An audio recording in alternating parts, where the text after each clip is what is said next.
So mga kaibigan, nandito na tayo sa staycation natin. Salamat po, Miss Castin, sa magandang pambakasyonan namin. So, neto po yung, di ba nila alam, surprise to ni Kuya Toklits tsaka ni Jason Barbero. So, matik yan, masusurpresa sila. So mga kaibigan, dito na tayo sa location natin. Baka natin dito yung mga tropa natin galing Santa Cruz, Laguna. I-bless tayo mga pagkain ng supplies ng dog food and cat food. Baka natin mamaya. So, malapit na rin tayo bumaba. Takit sa kanila, takit tayo mamaya. A few moments later. So mga kaibigan, nandito na tayo sa staycation natin. Salamat po, Miss Castin, sa magandang pambakasyonan namin.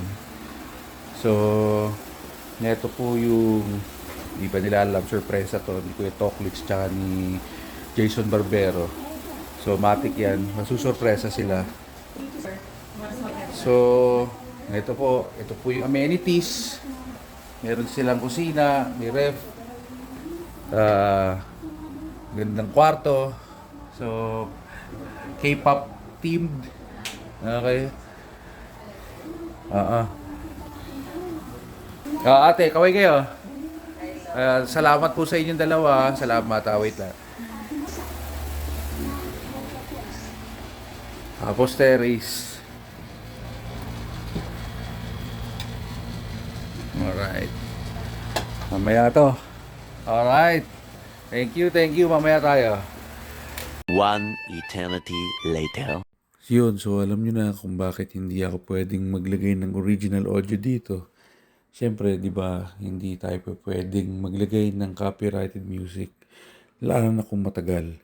And obviously, hindi ito yung gusto ni Lolo Metoys gawa ng videoke or karaoke. Kailangan natin i-mute yung sound just to avoid any copyright issues or music. Pwede seconds lang like this.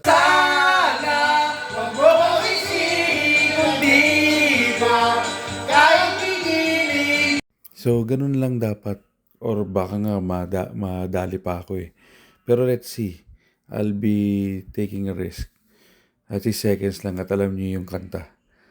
So, yun lang. Puputulin ko dito. Kasi may comedy mamaya.